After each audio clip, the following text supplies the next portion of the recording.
Hello there, thanks a lot for coming by PosterCentral.com's video blog today. I'm Pete Howard, and very happy and proud to be showing you what is arguably the most important ticket in the history of live performance music concerts, any genre. Wow, okay, so I know that probably sounds hyperbolic or whatever, but at least I did say arguably, right? So, but let's take a look at it for a second. I mean, the Beatles are arguably, the biggest act in modern music history, right?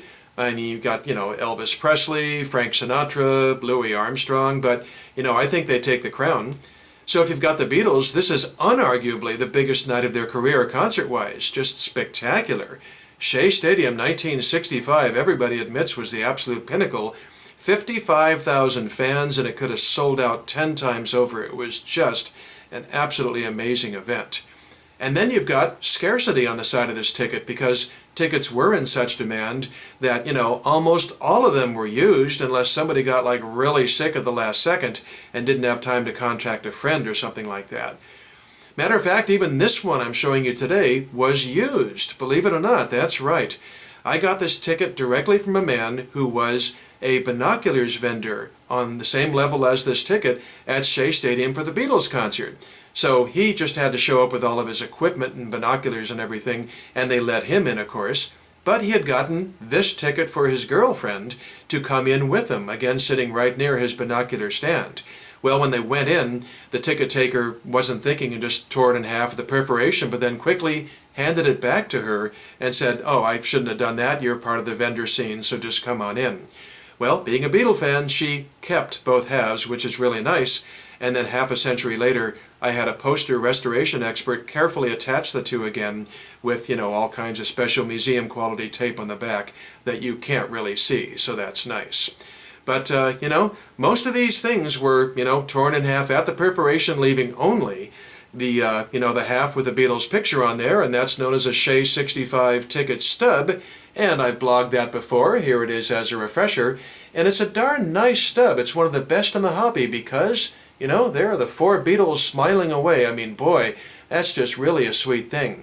But what's missing from this is the words, the Beatles. That's right, isn't that amazing? And that's where I suppose the value comes in with the full ticket, because on the half that Shea retained, you do get the words, the Beatles, in big block letters. So that's nice. And also on that half, that's not on the picture half, is the city they were in, Flushing, New York for Shea, and a breakdown of the ticket prices.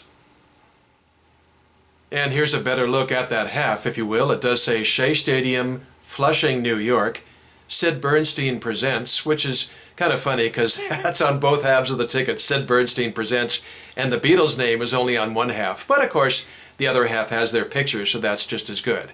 And then as you can see, you do have the Beatles on there in those big letters. And then below their name, as I said, a breakdown of the ticket prices. Let me move my finger out of the way. It does say established price, $5, then federal tax, 40 cents, and then city tax, 25 cents. So that all adds up to the $5.65 total ticket price. And then on the back of the ticket, taking the stub portion, which is on your left here, on the back is standard rain check information. And on the rare half, if you will, which is on your right, it does say, sort of boilerplate legalese, if you will, the management reserves the right to revoke the license granted by this ticket by refunding the purchase price. In other words, they're legally covered just in case the Beatles canceled. And then, actually below that, as I peeked in just a little bit closer, it does have the only printer's credit on the entire ticket. And that's interesting because lots of other tickets, like Globe tickets and everything, made sure they got their name on the front with a little bug, but indeed it's only here. So that means there's 50,000, Shea 65 stubs out there with no printer's credit whatsoever. So perhaps a little short-sighted there by the printing company. But you know something? Shea 1966 tickets, this size and looking very much like this, had nothing on the back at all. And therefore, wow, if you can imagine, no printer's credit whatsoever for the tickets and no rain check information because it said on the front, this concert's going to happen come rain or come shine, to quote the old song. So, as for my claim, this might be the most important music concert ticket ever. I mean, let's look at that for a second. I mean, when did concert tickets come to existence? Maybe, I'm guessing, the very early, 20th century or so. So that means there's no Mozart or Beethoven concert tickets, if you will.